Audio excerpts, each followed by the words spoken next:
Well, hey, everybody. Welcome to another episode of Huffer and Friends. This is a podcast designed to help you flourish at life and relationships. I'm your host, Huffer. I'm the lead pastor of the Gathering Christian Church in Naples, Florida. And the reason we call this Huffer and Friends is because I believe I have the best friends in the whole world. They make me flourish at life and relationships, and me sharing them with you, I think, will help you flourish as well. Once a month, we take a break from like regular scheduled programming, if you will, and we celebrate a story from our church of someone who gave their life to Jesus, was one of those ones that got baptized and said yes, or was one of the people who invited their one to come and join them at church. And so we do that about once a month. That's the story from Luke 15, where the shepherd left the 99. He had 100 sheep. He left 99 in the field to go find the one.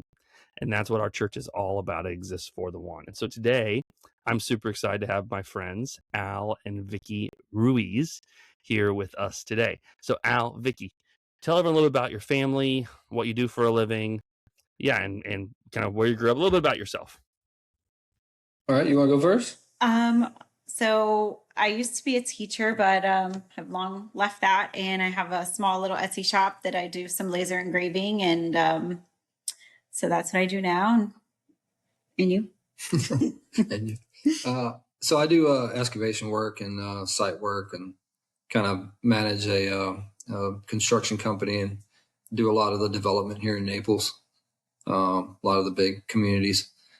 And as far as our family, we're a loving family. Try to spend as much time as we can together and enjoy going to a nice church that we feel at home in. And we're making our family now at the church. Making our family at the church, and just really having a good time. That's awesome. Trying to soak it all in. That's right. Mm-hmm. And you have 2 kids, right? What are their names? Well, we have 3 actually. Yeah, actually, we have 3. I have a son that's 30. And, okay. He's going to be 30. He's going to be 30 actually, and a good kid. He's a Marine, and cool. he's doing good. He's up in Pensacola, and my 2 other children, Riley and Sawyer. Sawyer's 11, Riley's 13. Yeah. And one of the fun things, are you guys tell a little bit about like you've been in Naples for a while? Like, what's kind of that background? So we both grew up in Miami. We were born and raised down in Homestead, Florida. And I moved over here probably 2003 because it was just too congested over there. And I actually grew up, it's misleading to tell you I grew up in Miami. I actually grew up in the Everglades in Miami. So like I had no neighbors, had no paved roads, we never played basketball. There was nothing flat to play on. And so I grew up, chasing snakes and alligators, and we had a lot of fun doing it. Yeah, we spent a lot of time in the swamp here, actually. Yeah. And actually, we like to still do that as a family. We go out I got a camp way out in the middle of the woods. We spend a lot of time there. Yeah. And so we're like native Floridians, and we love it here, We moved out here when Riley was 1. Mm-hmm. Yeah, we moved to Naples when she was 1. And now she's 13. Yeah. And you've seen a lot of growth over the last 12 years. Yes. A lot of growth. And actually it's funny because when I moved to this coast, I was in my early 20s. I was like 21, 22. And I remember thinking, wow, man, this place is like Miami was 30 years ago. Right. Yeah. Well, fast forward. He was actually building Ave Maria. Starting on Ave Maria. Yeah. When I started Ave, it was actually a sod field, and we were cutting the sod from next to it and literally placing it along the curb that we were building the street on. And I remember thinking, what are we doing out here? Like, who's going to live here? But and that was when I lived in Cape Coral, so this entire area was very foreign to me. Yeah. But it has absolutely exploded, and unfortunately, it doesn't look like it's going to stop either. No, it does not. No. I know. Yeah. I'm one of the only people that's like, bring the people. It's good for the church. Like every apartment complex goes up, I'm like, yes, let's go. Yeah. So you have Phil, some the other day, he was like, I was talking to Al, and you're like, I'm trying to find a weekend to go into the woods. And I just thought that was the coolest thing, that someone would be like, hey, I need a weekend to get away. Yeah, I was going to go this weekend, but he mentioned that Nick wasn't going to be there and Ben wasn't going to be there, and the baptism thing going on. I was like, I got to be there, I'll go to the woods next weekend. And he goes, oh, it's Mother's Day next weekend. I'm like, well, I guess I'd rather be the weekend after that. I don't care. Yeah. I'm not I don't care. that kind of. Yeah, I'm the not that kind of. The other kind of fun thing that is unique to you all is not only are you like Everglades, growing up in the Everglades, that kind of stuff, have a place in the woods. You also have unique transportation to get to your cabin. Can you tell a little bit about that? Yes. Yeah, so it's it's swamp buggy 6-8 months out of the year only. You can run a side by side or a four wheeler or something like that for a couple months of the year. Like right now, it's still relatively dry, but once the rain set in, the trail, it's a 17-mile trail, and so it's 17 miles no matter which way you go. I've walked it, and it's not very pleasant. So that's why I typically don't take anybody out there unless it's dry, because things happen. If it's going to break, it's going to break 9 miles in, and it has broken. Yeah, I've walked it several times, and it's not fun. It takes about 5 hours. People think you can walk 17 miles and like, oh, I can walk fast. Nah, not through sand and rock and mud. It's brutal. Yeah. And really got to watch your step. There's snakes everywhere. But it's a great time. Yeah, it's an absolute great time. And so when I say I've got a place in the woods, it's misleading as well, because it's an actual cabin, and so it's got air conditioning. I've got a generator that I run lights and power, and we bring the Starlink. And the Starlink is a new thing. For years, it was you had no cell service, so you were really out there by yourself. Oh yeah. But at least now we got cell service out there. Yes. But yeah, so we ride swamp buggy out there most of the year, and I'm actually working on it now. I got the carburetor tore apart, and trying to get that going because I know it's going to start raining real soon. I love that. Yeah. That's awesome. Well, so tell me a little bit, and Vicky, you go ahead and start us off about your faith background. How'd you grow up? Did you grow up in church? Did you have faith?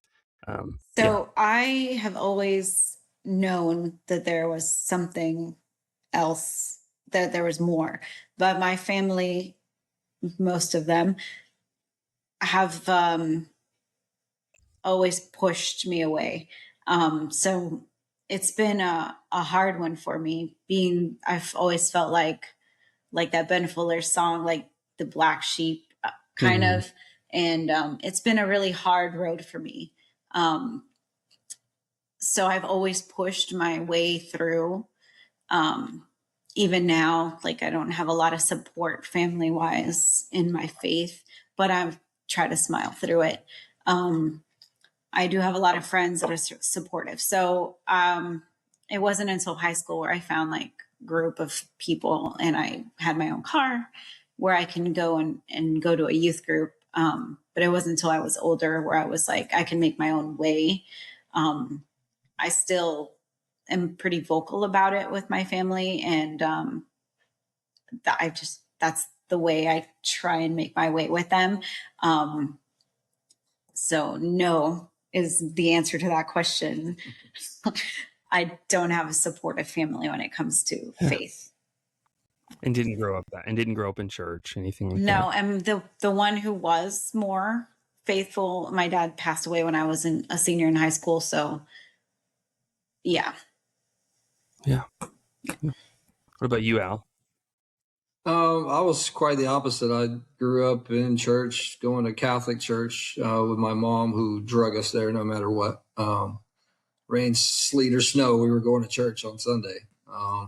And that continued pretty much my whole life till when I was about 11, I started playing guitar with the church. So I was like, oh, this is cool. I can play. So yeah, all right. I'm all right with going, right? Which if I'm being honest, I was always very bored in Catholic church and never understood a single thing they ever said. And I remember trying to pay attention as a kid, and it was just like, I just fall asleep because and it was in Spanish, so that didn't help, right? Yeah. But anyways, I did find a love for it when I got a little bit older, and I was playing guitar there. And then somewhere around 14 or so, I kind of just stopped going. It just the world got in me, and I was hanging out with the wrong crowd. I mean, obviously, and so had a kid at a very young age, and so I kind of moved out when I was like 15 and had a kid and never went back, and then I always kind of felt something chasing me, like, big time, because every time I try to do something different, it just, a song would come on, I'd be like, I didn't put that song on. You know, something would pop on the radio, something would get my attention. I'd be like, oh, that's strange, you know? And for years I tried to ignore it, and just couldn't ignore it no more, you know? Just got to a point one day where I was just like, man, you know, God, if you're real, talk to me, tell me something, show me something, right? And, you know, he shows up like only he can, right? Shows you things that you can't explain to somebody else because it doesn't make sense to them, but to you it does, right? Because it was a sign that only you would have seen, only you knew, right? There's so many little things. And we because we've been together a long time.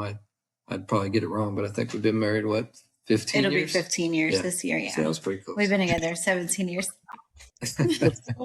Let's go. But I only remind him, every day. Yeah. When we first got together, we weren't, none of us were really real into faith or any of that, right? But like I said, it just always chased me. And it'd be little moments, where I'd just sit there and be like,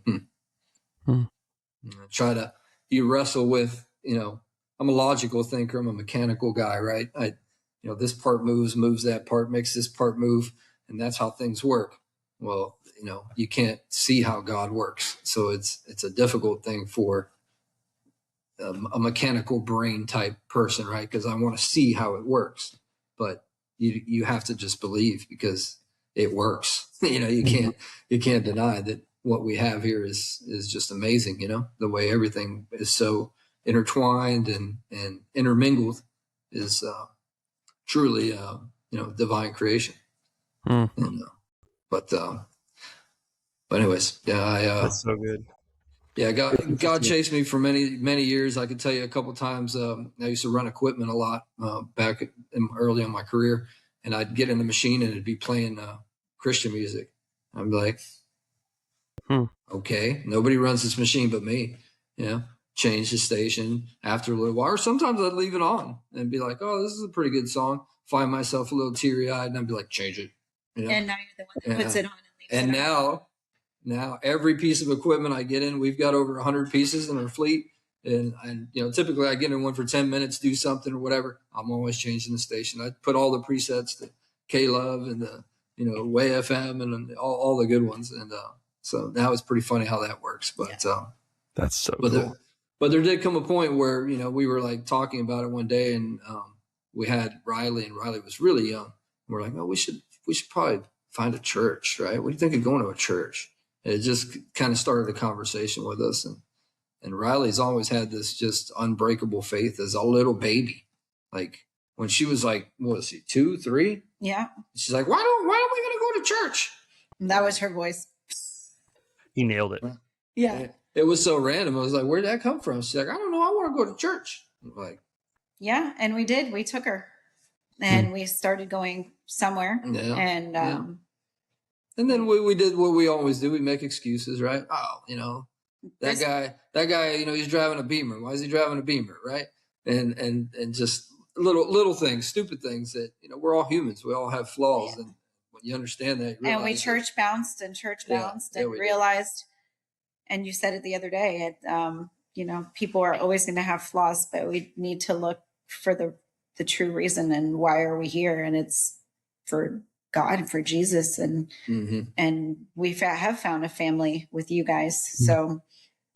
Yeah. And so we went to a lot of different churches, and some of them we went to for a while, and it just, little things would be like, no, this is too much, but we never actually felt at home there. Right. We never actually felt like, oh, this is part, the people were always nice, right? Because they're always nice in the church. Sure. But sometimes you wonder, is it a genuine nice? Is it a real nice? Or is it just a, hey, how are you? Right. Yeah. I mean, sometimes it feels that way, a little rehearsed. But we never felt transformed until we actually gave it all to God.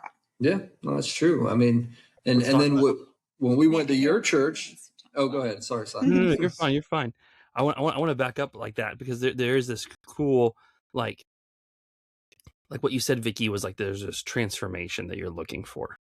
Like going to church is fine. And the people are kind and you can go to an event and hear a talk and some good music, but that's not the goal, right? The goal is the transformation. And so you made a big decision in the fall. Your whole family got baptized on our anniversary Sunday. So talk to me a little bit about like, how is God preparing you leading up to that to get baptized? So Riley wanted to get baptized. And like we said, she's always had this immense faith. And me and him kept saying, we're not good enough. And we've got this vice and that vice. And I don't think I'm ready. I've always had a self-esteem issue. He has his own skeletons that he deals with. And then you came up that same weekend and said, you're never going to be perfect enough. And you had given an example of a friend that you had. And we both looked at each other and we're like, well, that solidifies it. We're getting baptized. And then Sawyer said, what about me? He goes, I want to get baptized. I want to get baptized too. So, and so we all said, Eli, be sorry, quiet, we have a beagle. We all said, well, this is it. This is what our family is doing. we talked about it. We all agreed. talked about it and we agreed. This is the turning point. This is it. And This is it. And we have been, sorry, Eli, Oh, you're fine. Don't worry about he it. saw a squirrel. He saw a squirrel. Yeah. I feel like we have been the closest we've been as a family since that day. Absolutely. Sorry, can we pause for a second? No, he's good. He's good. There's no pause. Okay. Yeah, you're good. Don't worry about it. Like close, like your family got closer. Yes. Absolutely. I mean, As we a eat result. dinner every night together. We used to eat dinner kind of just like scattered around the house and not really, too focused. Now we sit, we pray, we hold hands, as a family, we talk. Sometimes we play games. We were reading the Bible for a while after, which, honestly, we kind of fell away from it, but we need to get back into reading the Bible every night. That was pretty awesome in itself, because there was a couple times where we had certain situations going on with the kids. And we'd open up and there was the go right to it. And it was amazing. It's like, no rhyme or reason. We would read in unorthodox, circle counterclockwise. And then, the person that needed to read it, like one time it was Sawyer, who, basically was saying that he was getting tempted by, the voices, like the voices. He's like, I'm letting the voices win in my head. And I'm like, dude, we all got voices in our head. Okay. It's your duty just to listen to the good and not the bad. Right. And I told him, I said, those thoughts, that's the devil trying to, get into your head and we opened it up and there it was. And we went right to where Jesus goes up to the mount, right? And the devil comes and tries to tempt him into jumping off the cliff, right? And says, if you're the Son of God, truly, then jump off and, show everybody. And he looked at us and he was like, and he had to read it. And it was actually, his turn. When we started somewhere else, and then we're like, no, let's go here. No, let's go there. Let's go here. Boom, bang, bang. There we are. It was crazy. And that happened again with Riley, with the same thing about respecting authority. She was having an issue respecting authority, right? And her teachers, and she didn't like people telling her what to do, and went right to the chapter where it's talking about it. And she had to read it. So it's really amazing. But to backtrack for a second about what Vicky was saying about with the baptism and why we decided, it was a particular phrase that you said that stuck in my head, that's still sticking in my head today. And it's so true. You said baptism wasn't the end, it was the beginning, right? And so I always felt like, okay, when I clean myself up 1,000% and I'm, I don't say any swear words and I don't think any bad thoughts and I don't think about anything bad or have zero sin, then I'll get baptized. Right. But I mean, that's just never going to happen. Right. The beginning is getting baptized, because ever since then, I'll tell you, there's been many times where I would have reacted differently than I do now. Like, and learn. I've always been a bit of a hothead, so like now it's a lot easier for me to be calm and be like, no, it's cool. But hold on one second. Go ahead. Can you let him out? Yeah. Eli, come here, go ahead. Yeah. And learning how to control ourselves in those situations. I feel like after this baptism, it's like we had this road with all these forks in it. And now that's just like narrowed down. Like I know how to control myself more. I know how to deal with situations more. I don't sweat the small stuff. Like, yeah, we've had several situations in the neighborhood that that have just been like, yeah, the old me, she would have probably had to bail me out a couple times because it was just, and rightfully so. I mean, the things that have happened have been crazy. Pretty crazy. But instead, I literally recited Romans 12:17. Is it? Oh yeah, I think that's what it is. Yeah, don't repay evil with evil. And honestly, we sit there and just say, don't repay evil with evil. Do the best you can to get along with your neighbors, right? And that's what got me through a couple of these times where I was just like, you know what, I can't. That's not me. I can't do that, right? And wow, yeah. So it's truly something, right? And our whole family getting baptized together was just a monumental moment that we'll all remember. And it was everybody's free will. We didn't tell them to do it. Like she said, it was Riley that wanted to do it. And then we just like, okay, you had that sermon that previous week. And we were like, okay, I think that was talking to us. Yeah. One of the things I like to ask, we talk a lot about this a lot of times, that Jesus came to give you the made for more life, right? That you are made for more than the life you're striving or settling for. And that made for more life is from John 10:10. He says, I've come to give you full life, abundant life. It's not just quantity. It's not just like you get more of life after you die, but it's the quality of life now is going to change. So how would you say, since getting baptized, you've already kind of hinted on this a little bit, but how has Jesus increased, improved, elevated your quality of life? I feel like I've always lived like this kind of loner type of life when it comes to my family. Just because I've always been different than them.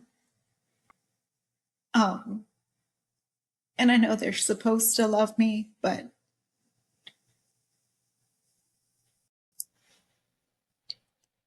I don't know. Sorry. Your mom is supposed to love you the most of everybody. And I don't have the best relationship with my mom in terms of she doesn't see eye to eye with me on a lot of things. And so I have to let that go. And living this made for more life, I know that I can let it go because I know that through this life, I am going to be happy and give her all that grace and give her all that love. And maybe she will see how good his goodness is. And I can try and get that into her and just a little bit. She can, I keep praying for her and give that goodness to her. That's all I can hope for. But yeah, I don't think I answered your question. No, good. Okay. Yeah. Yeah. Do you feel like, one of the things we talk about the Made for More life is that your present doesn't isolate you because of the church, that you are now adopted into his family. I know part of your wounds and your background, Vicky, is that your biological family has been hard. Like you said, you feel like a loner. Do you feel like you have seen God give you a spiritual family, give you that body of Christ to surround you? Absolutely. Absolutely. I mean, I have a loving family in terms of they love me, but spiritually they're empty. And God has given me people that love Jesus and that has made me whole. Yeah, absolutely. That's beautiful. What about you, Al? How has Jesus improved your life, given you a quality of life that's different, that's better than what it was before? Um, in many ways, a little bit I touched on, just a lot calmer, a lot, try not to let things bother me as much, where I was more of a worrier, always worrying about this or about that. I just kind of, it's in God's hands. What's going to happen is going to happen. And, being a little more bold, to talk to people about, my faith and to share the gospel with them, including my dad. My dad's one of the hardest men I know, and just very little men of little words, right? And I always joke and say, growing up, I think he said 15 words to me. He's a hard worker. He was always at work. He was always getting things done, and he'd make us work all day, right? And but he never said much. And I know he wasn't a believer at all. On the contrary, right? He would, be mad at my mom for taking us to church and not having us there so we could help, work. And so that's kind of how it always was. But like this year for Christmas, I actually gave my dad a Bible. I always give him something cool for Christmas. So I figured, what's cooler than the Bible, right? So so I gave him that, and I was wondering how it was going to be received. And to my surprise, of course, my dad's 84 now? Yeah, he's 84 now. But I mean, he's a spry 84. And I gave it to him, and he, much to my surprise, he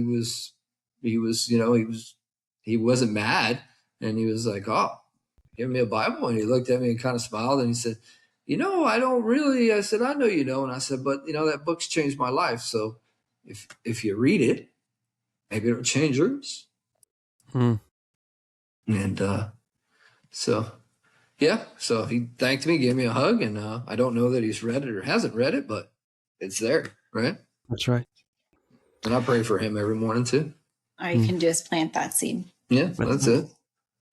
So on that topic of like planting seeds, one of the, you all having experience now, like, around church hopping, you go for a little bit, not go, didn't grow up in church, grew up Catholic, kind of drifted away. God, one of the things you said over and over again, Al, is that God was just always chasing you. Like he was always chasing you, right? And one of the ways that he chases that one that we talk about that has been lost, that lost sheep that's wandered off, is he sends the 99 sheep, those that are found, those that are saved, us Christians, he sends us to reach them, to reach the ones that are close to us but far from God. And so having been a one that's now come into the flock, come into the fold, come into the family of God, how would you encourage other Christians that know Jesus to have them join Jesus' mission for the one? What would you say to people? To encourage them, Yeah. I would just say that, you'd be very surprised sometimes when you start to share the gospel, how well received it can be, and how some people will tell you, man, that's exactly what I needed today. I've had several people at work that, just roundabout way, it comes up and we start conversations, and, 20 minutes later, we're just like, man, this is awesome. This is great. And later, they'll say, hey man, thanks for that. Thanks for talking about that. It really made me feel better and put it in perspective. Like it's pretty amazing, when you share the gospel with people. Some people will tell you, they'll cut you off right off the rip and be like, oh no, I don't believe. Oh, I don't believe. Oh, okay, well, God bless you, right? Whatever. But some people, they're very receptive, and some people are just waiting for that moment. Some people are so confused and lost in life, they're literally just waiting for that one person to go, hey, have you ever heard about this? Have you ever heard the good news? No? Well, let me tell you. And, it'll blow your mind what'll happen with a small conversation sometimes. Yeah. That was me. I was waiting. Yeah. Yeah. Yeah. And funny quick story, the when we got baptized, so that song, where the Corey Asbury song about leave the 99 to find the one, right? Reckless Love. Yeah, Reckless Love. Beautiful song. I love that song. First time I heard it, I was like, man, what an amazing song. Would always think of it in that regard, right? Personal song like that to me. And when we got baptized, that song was playing when I got dunked. Yeah. And tell me that's a coincidence, right?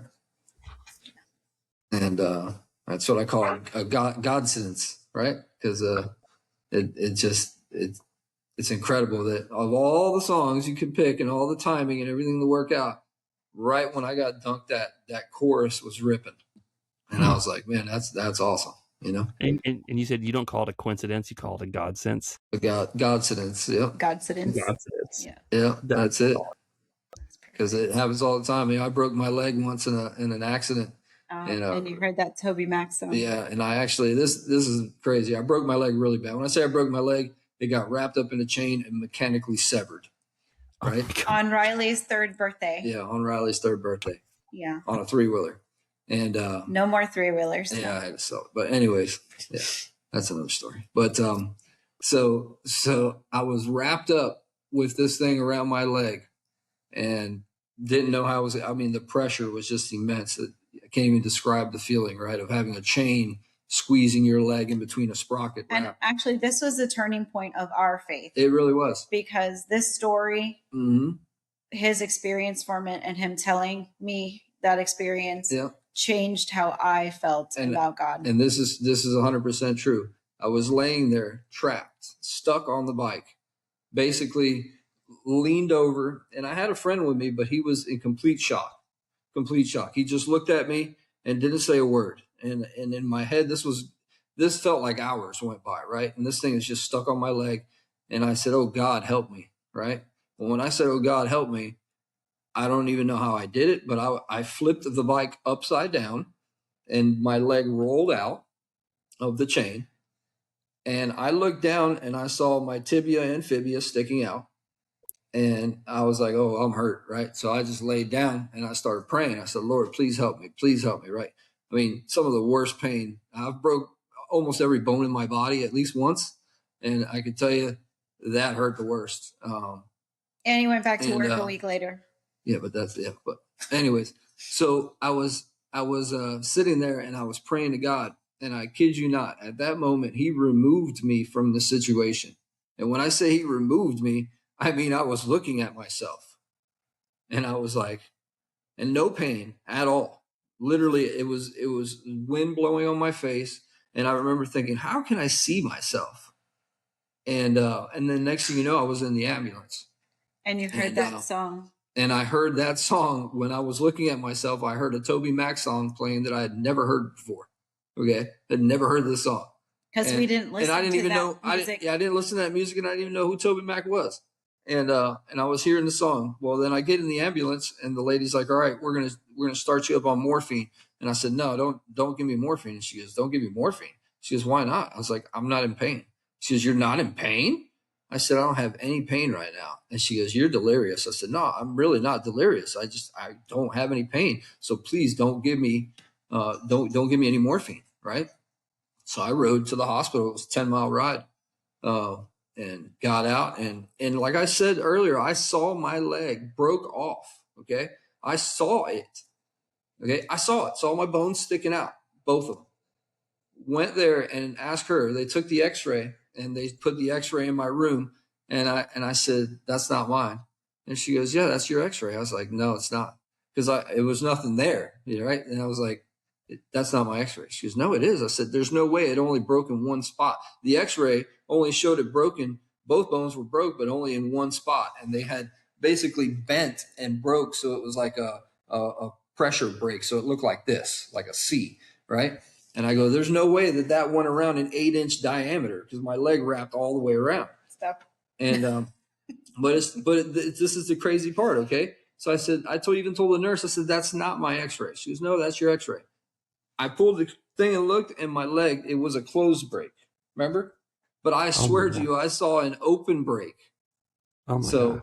I don't know. Maybe I was hallucinating, but I can tell you that in my mind, that was crazy to me, you know. And then shortly after that, I get out and I hear that Toby Mac song, and I'm like, that's the song. Yeah. That's the song I heard when I was laying there, you know, when I was watching myself. That's the song I heard. Yeah. Yeah. Yep. Wow. Yeah, where it says, I was feeling that breeze, singing like a song to the tall oak trees. Mm-hmm. Have you heard that one? It's a great song by him. I'll have to listen to that. I'm going to go listen to it right now. Yeah. That's so good. So that was a turning point in our faith. And it really because, was. Yeah. And that's when we really started our journey. Yeah. Yeah. And that's when we just started going to church. And they said we hopped around a bunch of churches and then we stopped going for a little while. But we were still believers and had faith. We just weren't going to church, until we found, it was actually Annie that told us, her friend Annie that told us about your church. It was a fluke too, because we were going to Las Vegas last year. Yeah. To see Kenny Chesney. And she's like, we're going there. By the way, we go to the gathering at Cypress Palm. And then when we came back, we started going. So it's been like little tiny God moments bringing us. We feel Annie White. Oh my gosh, that's so cool. She took our family photos. Yeah, she's been taking our family photos for 10 years. Yeah. So little tiny pieces. Mm-hmm. And that's those breadcrumbs, right? Like he wants you to find your way back home. Yes. And so when you I just want to summarize like this idea of like, we talked about planting seeds, the importance of that, like buying a Bible to your dad. We plant those seeds. That's a breadcrumb. And hopefully, your dad might have 10 other ones from other people. Yep. Well, he does. You got all of these little breadcrumbs from all these other people and all these other situations and moments in your life. And you followed your way back to the Father. And the beauty of it is God uses his people to plant those seeds, those breadcrumbs, to leave those breadcrumbs around. And so I just want to say thank you for your story. Like, thank you for being vulnerable and sharing, about family hurt, about pain, about how God has moved and how you're seeing him move in your family. It's a beautiful story. And that's what it's all about. We exist to seek and save the lost. That's why Jesus came. And that's what we're about. So thank you guys so much. That was such a great story and such a great time with you all. Get to know you a little bit more about your family and what you do. Any last word you would give before we sign off today? I mean, I would just say, like, if you don't have it all together, it doesn't matter. Just go for it. Nobody has it all together. If you're on the fence, just get baptized. Yeah. And God uses imperfect people for a perfect plan. Amen. Wow. Well, we can end right there. So guys, thank you all for listening to another episode of Huffer and Friends. You can follow us along at Apple, Spotify, and YouTube. And remember, as always, that you are made for more. So don't settle for anything less. Have a great day. Thanks,